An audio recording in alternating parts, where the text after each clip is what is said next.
tervitused taas meie Emerald podcastist, kus on probleem. Nagu te näete, on meil tänane stuudio visuaalses mõttes täiesti erinev. Olen kogu stuudiomaterjalidega kolinud Pärnusse, ehk siis Katrin võtab meid täna Pärnus vastu. Pärnu kontoris mõnus hubane setup ära tehtud. Teema on meil ette valmistatud, milleks on siis elatis ja see on meil tegelikult jätku podcast, ehk siis esimese podcasti tegime juba eelmisel aastal ju. Ja. Eelmise aasta lõpus läks välja ja seal me tegelikult ka siis ju jagasime enda seerialehte elatis.eu, läbi mille me olemegi tegelikult saanud head tagasiside, et see on olnud heaks abistavaks materjaliks ja oleme ka läbi selle tegelikult saanud nüüd aidata väga paljusid peresid, emasid, isasid, kes on siis elatise nõudmisega hädas olnud. Ehk siis Pärnu võtab soojalt vastu Suve Hakul ja Katrin Paulus minul täna siin külas. Tere kõigile! Nii, aga võtamegi siis mõned sellised stampnäited, kaasused, case'id, mis meil on sees olnud. Mitte selles suhtes küll väga konkreetselt, vaid kuna see on ikkagist ju, mis delikaatne info, neid asju me ei jaga.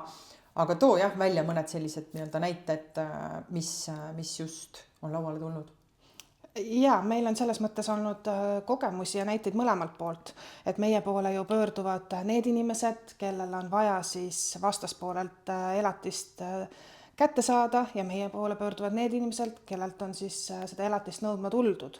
Et meil on mõlemaid kaasuseid ja see tase seal või see keerukuse tase on ka väga erinev, et mõned kaasused on küllaltki lihtsad ja me saame lahendatud selle võib-olla mõne konsultatsiooniga, aga on ka neid kaasused, mis siis vajavad kohtus tõsisemat peamurdmist.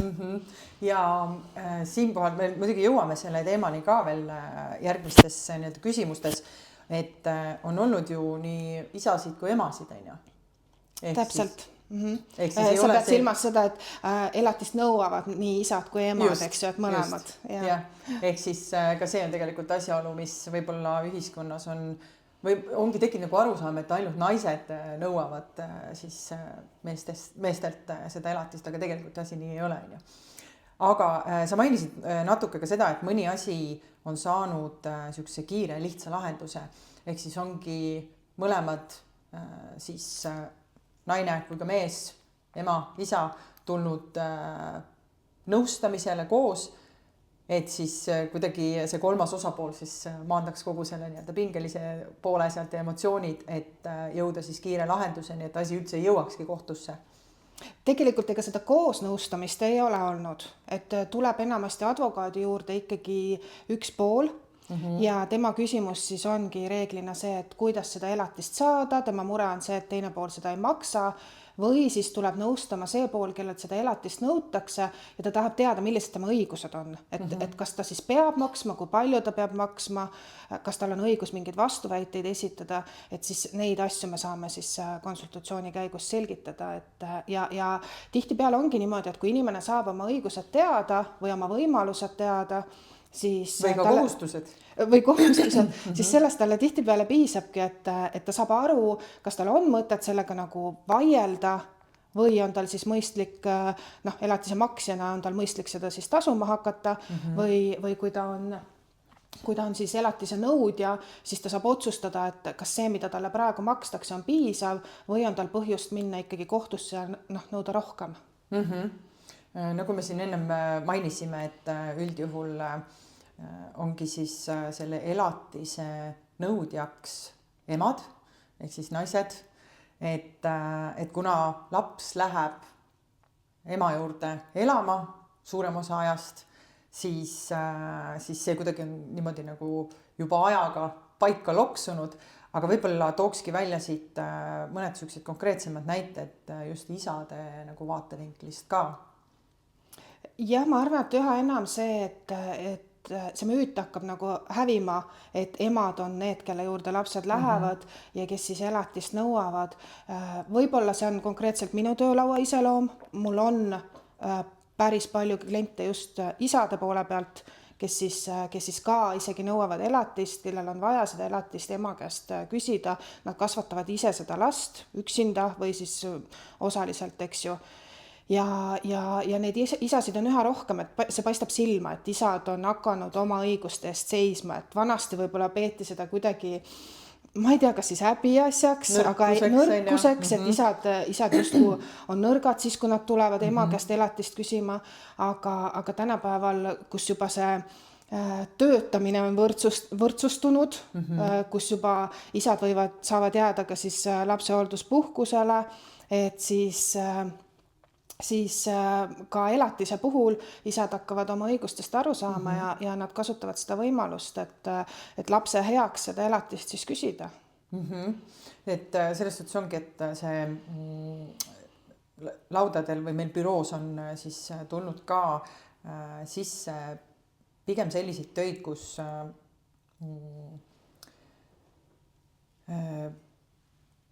naine, ema tulebki siis seda elatist mehelt nõudma, abi paluma meilt ja stsenaarium on see, et isad ongi kas siis mingite põhimõtete pärast keeldunud või on mingid muud sellised asjaolud, et mis võib-olla sellised põhimured sellise vaidluse taga on?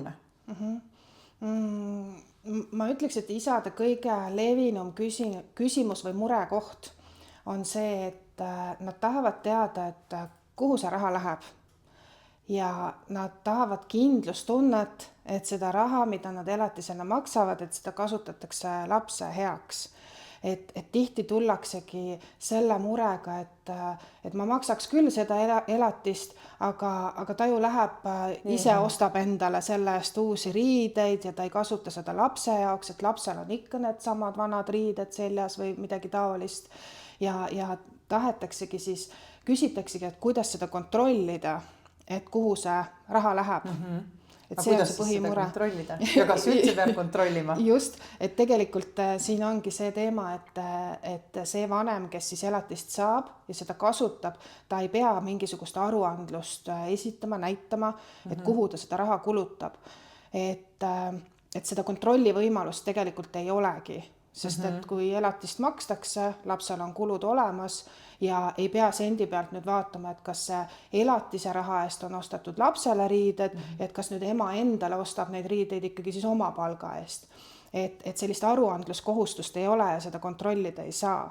Küll aga kui see on suureks murekohaks ja tõesti, isal on see põhjendatud kahtlus, eks ju, siis on ka võimalus see, et kui see kohtuasi ongi õigustatud, ja siis on võimalik kohtus seda küll mitte otseselt kontrollida, aga kui ema läheb siis elatise nõudega kohtusse, siis ta peab ju kohtus esile tooma, millised tema kulud lapsel on.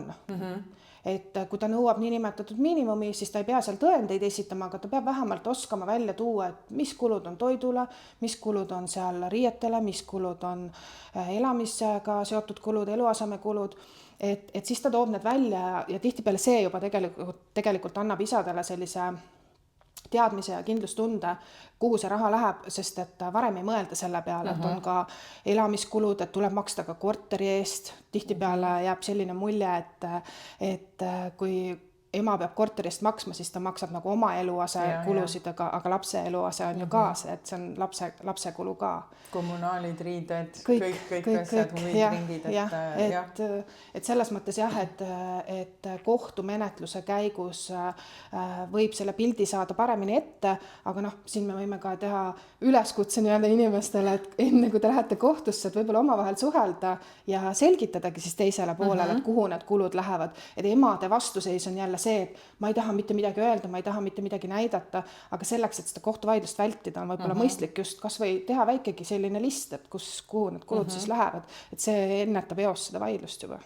pluss annab ka just sellise nagu kindlustunde, et see summa ei olegi vaata õhust võetud, et ma arvan, et mingi, ma ei tea, 400 eurot kuus oleks väga hea, on ju, et siis saab kõik lapsekulud kaetud.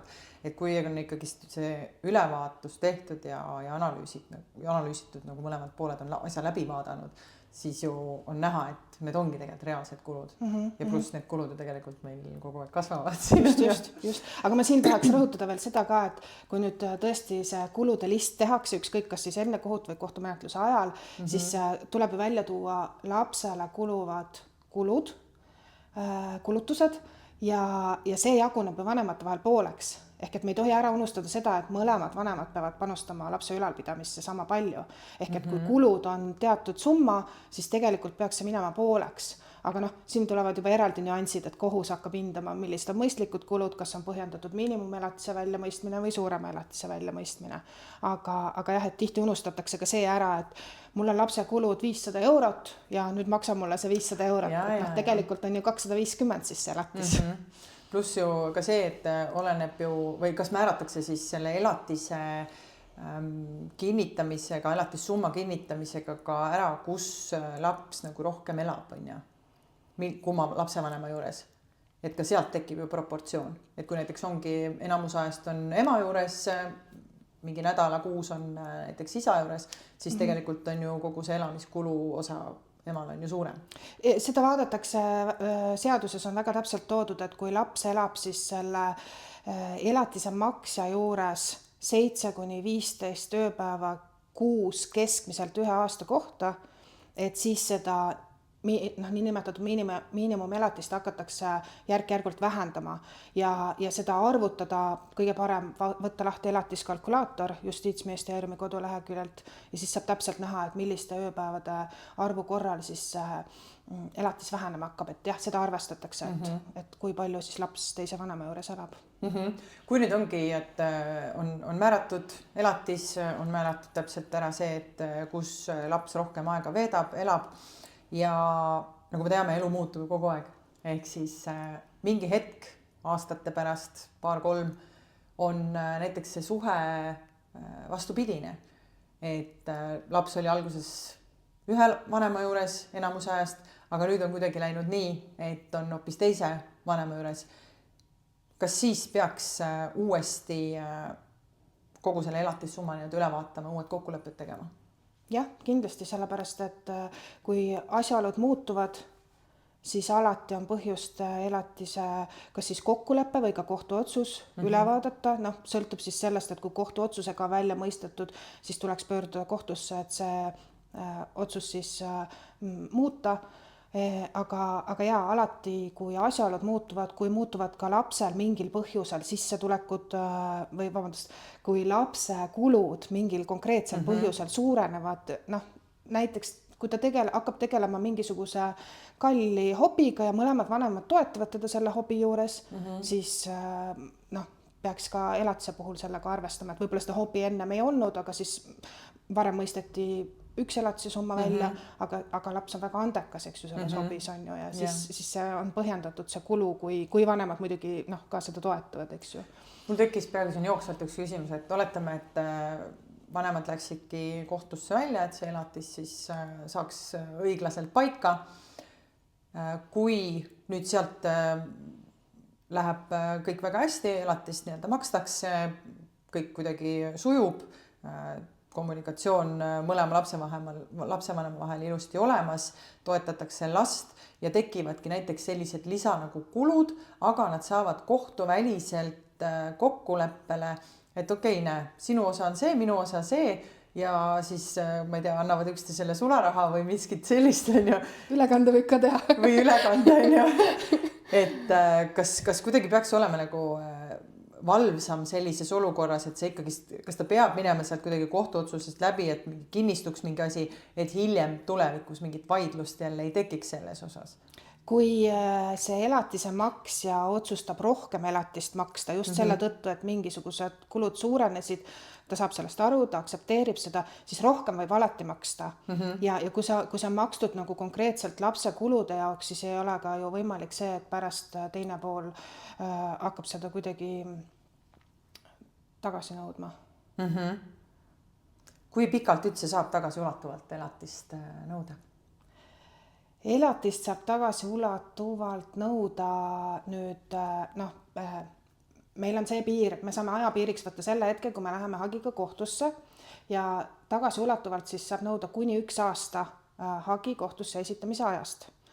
Aga siin on see väike nüanss, et selle aja jooksul peaks olema nagu seda vastaspoolt, kas temalt siis nõutud juba elatist või äärmisel juhul vähemalt informeeritud teda kuludest ja antud mõista, et neid kulusid tahetakse, et see elatise makse siis hüvitaks. Sest põhimõte on, kohtupraktika on selline, et kui sa ei ole üldse nagu teavitanud teist poolt, et sa tahad elatist saada ja lähed sellega kohtusse, siis tihtipeale on seda tagasiulatuvat elatist piiratud, et ei tohi olla nagu sellele elatise maksele ka täiesti üllatuslik.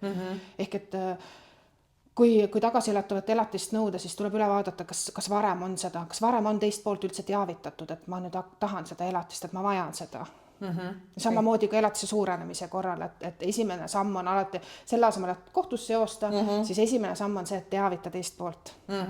Nii et ikkagist alati suhtlus, omavaheline hea arusaam ja kokkulepe, et on meie hinnangul ju ka parim lahendus. Täpselt, jah. Just. Ja ka lapsele parim lahendus. Kindlasti, sest kui vanemad omavahel vaidlevad kas või nii, et nad lapsele seda vaidlust ei avalda, siis ikkagi on see tunda lapsele. Just. Menetluskulude koha pealt ka. Et kui me näiteks teatud tsiviilteemade puhul on see, et kui võidu saavutab siis üks pool, siis tal on võimalus ka nõuda siis oma menetluskulud teisel poolel kinni tasuda. Et kuidas perekonnateemades kogu see menetluskulude jaotus on? No kui me elatisest räägime, siis seaduses on mõned aastad tagasi tehtud muudatus selles osas ja üldjuhul jäävad elatise kohtuvaidluse puhul menetluskulud poolt endi kanda.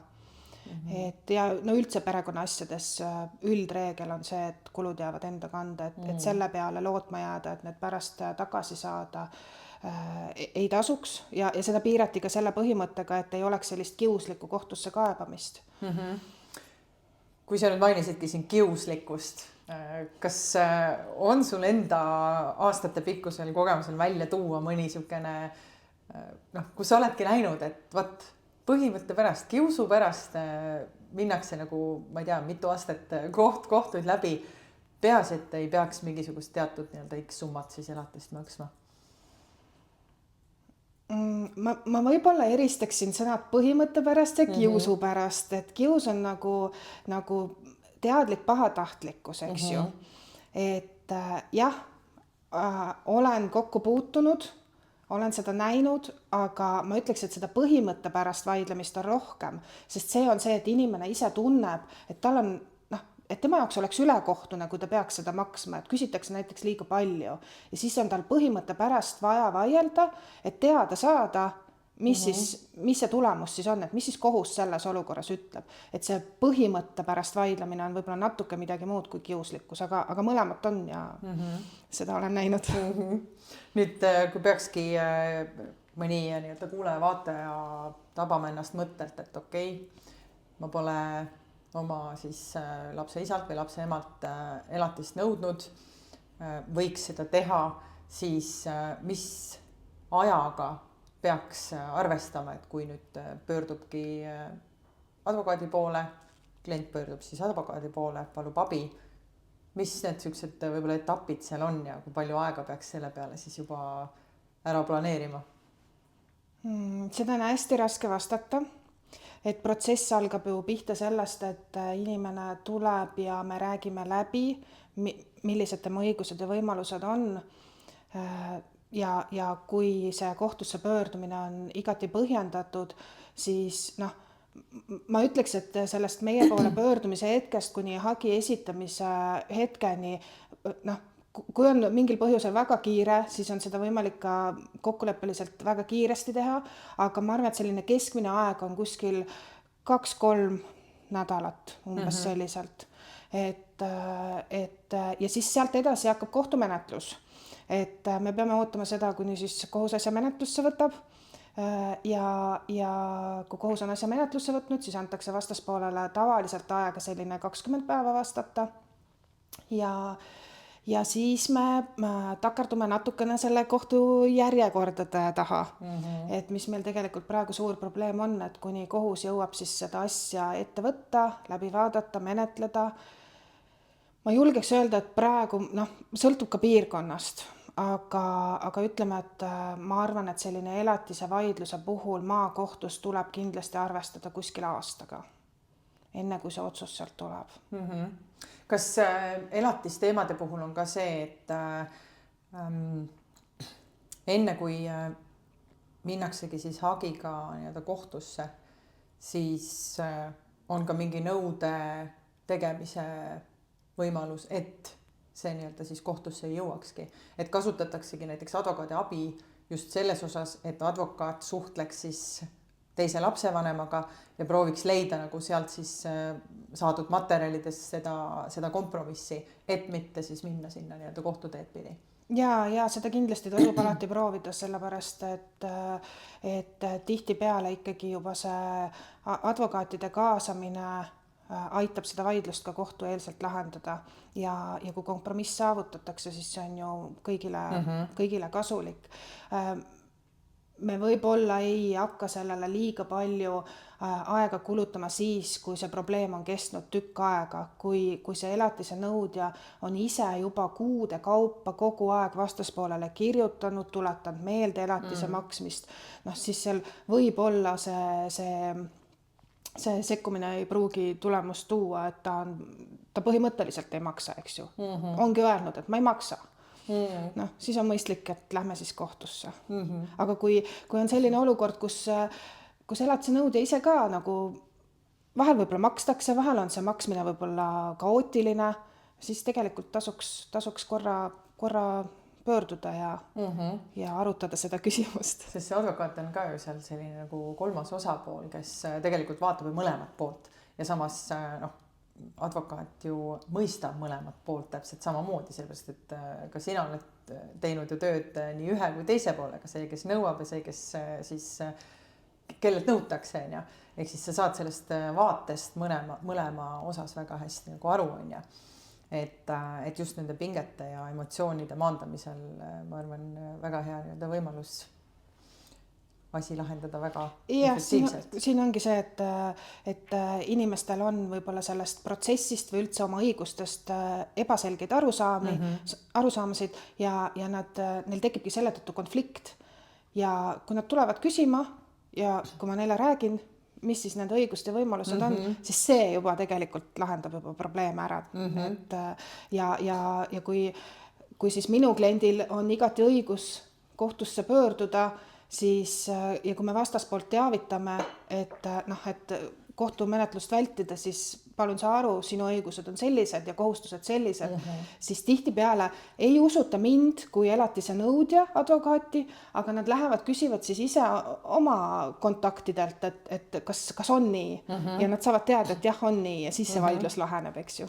Ja kusjuures siin on väga hea koht välja tuua, et kasutatakse ka nüüd ju ChatGPT, mis iganes platvormid meil on, AI abi selliste, kas siis ka nagu nõudmiste või õiguste kohustuste analüüsiks, aga mis me ise oleme nüüd ju välja tegelikult vaadanud, et ChatGPT ju sellist Eesti õigusruumi veel nii hästi ei tunne, ehk siis ärge jumala eest usaldage 100% ChatGPT vastuseid, vaid need tuleb ikkagi eksperdil üle vaadata ja see maailm alles meil areneb, nii et võtab veel natukene aega, enne kui tõesti võib-olla see hakkab andma selliseid häid vastuseid, et tee seda, teist ja kolmandat ja siis on kõik õiguslik. Ma olen ka katsetanud seda ja vahel tulevad õiged ja head vastused, aga vahel tuleb täielikku pudru ja kapsast ja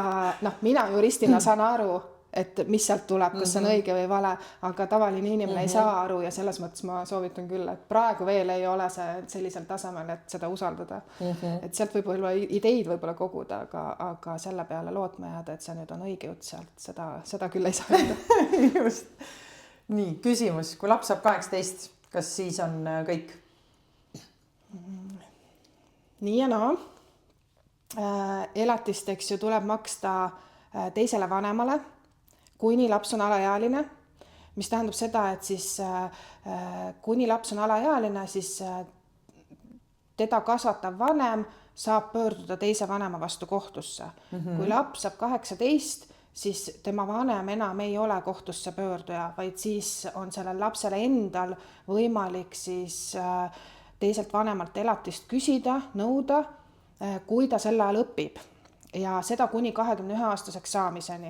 Et see erinevus ongi, et kui muidu nõuab seda elatist, siis et lihtsustada, siis ütleme, et muidu nõuab ema ja isa maksab, eks ju, siis täisealiseks saamisel peab laps ise selle isa vastu siis selle nõude esitama.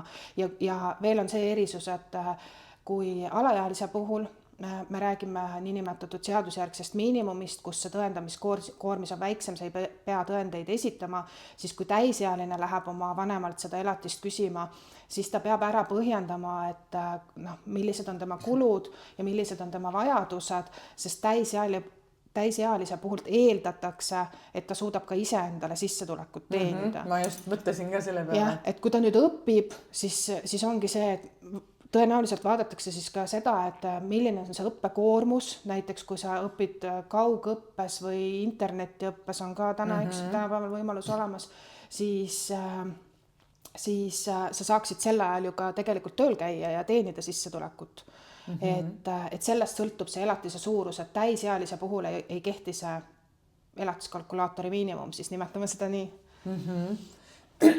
Kas on ka võimalik siis selline asi, et see 18-aastane nõuab mõlemalt vanemalt siis elatist? Jah, kui ta ise elabki näiteks kolmandas kohas? Täpselt, tegelikult küll, et ta saab ju, vanematel on see kohustus mõlemal, mõlemad peavad võrdselt siis last ülal pidama õppimise ajal ja jah, kui kumbki talle ei maksa, siis tal põhimõtteliselt on õigus mõlema vastu nõue esitada.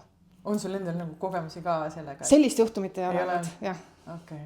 Ühe vanema kohta küll, et enamasti on ikkagi see, et laps on ju ühe vanema juures elanud, tal on temaga kontakt olemas, see vanem annab talle nädalavahetustel kas või suure hunniku sööki kaasa, midagi sellist, toetab teda võib-olla üüri maksmisel, aga ikkagi see eemal olev vanem on tavaliselt see, kellelt siis seda nõutakse. Okei, väga põnev. Võtame nüüd selle elatise teema kokku. Kas jäi praegu siit mõni selline teema, mida me ei puudutanud või oluline asi, mida peaks võib-olla veel välja tooma? Seda on raske öelda, et tegelikult tihti arvatakse, et tegu on lihtsa teema, lihtsa kaasusega, lihtsa juhtumiga, küsitakse internetist, Facebooki gruppidest nõu, aga unustatakse ära, et iga kaasus võib olla nüanssides erinev ja minu soovitus on ikkagi see, et enne kui mingisuguseid kardinaalseid otsuseid teha selles mõttes, et minna siis kohtusse või keelduda elatise maksmisest, tuleks ikkagi kellegagi nõu pidada, kes seadust tunneb. Et ei ole päris nii, et mul sõbranna Mari saab elatist 500 eurot ja ma lähen nõuan ka. Ja see on hästi tihti eksi arvamus, et tema sai ju päris suure elatise, temalt mõisteti välja, aga tegelikult ta isegi ei tea, et sellel sõbrannal, mis tema asjaolud olid, et laste arvu võib-olla teatakse, aga seda, millised kulud kohtus esile toodi, millised on nende vanemate sissetulekud, sellest tegelikult ei ole teadmist ja tekibki vale arusaam, et tema sai 500, et ma pean ka siis 500 saama. Aga ikkagi iga kaasus võib olla nüanssides erinev. See on täpselt see tavapärane küsimus, et kui mis tahes vaidluse või kaasuse osas küsitakse, et kui kaua aega läheb ja kui palju maksab, siis see kõik oleneb. Täpselt. Või see kõik sõltub. Ja. Et nii see paraku on ja iga case on erinev, iga pere kulud, asjad ongi erinevad, seega tulebki võtta neid väga individuaalselt. Aga tõmbame siis täna siin elatise osas otsad kokku. Kui jäi siit mõni oluline küsimus just sinul vaatajal, kuulajal vastamata, siis võid julgelt neid jagada meile mis iganes kanalis ja mingi hetk võtame need kindlasti ette ja vastame kas siis videos või mõnel muul kujul.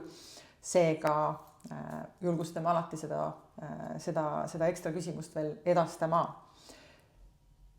Tänan Pärnut, tänan Katrinit, kindlasti tuleme veel siia tagasi ja ootame sind ka Tallinna nii-öelda stuudiosse külla ja ma juba etteruttavalt saan tegelikult öelda, et õige pea juba ka järgmistel teemadel on sinuga juba graafikus podcast olemas. Just nii, kohtume veel. Kohtumiseni!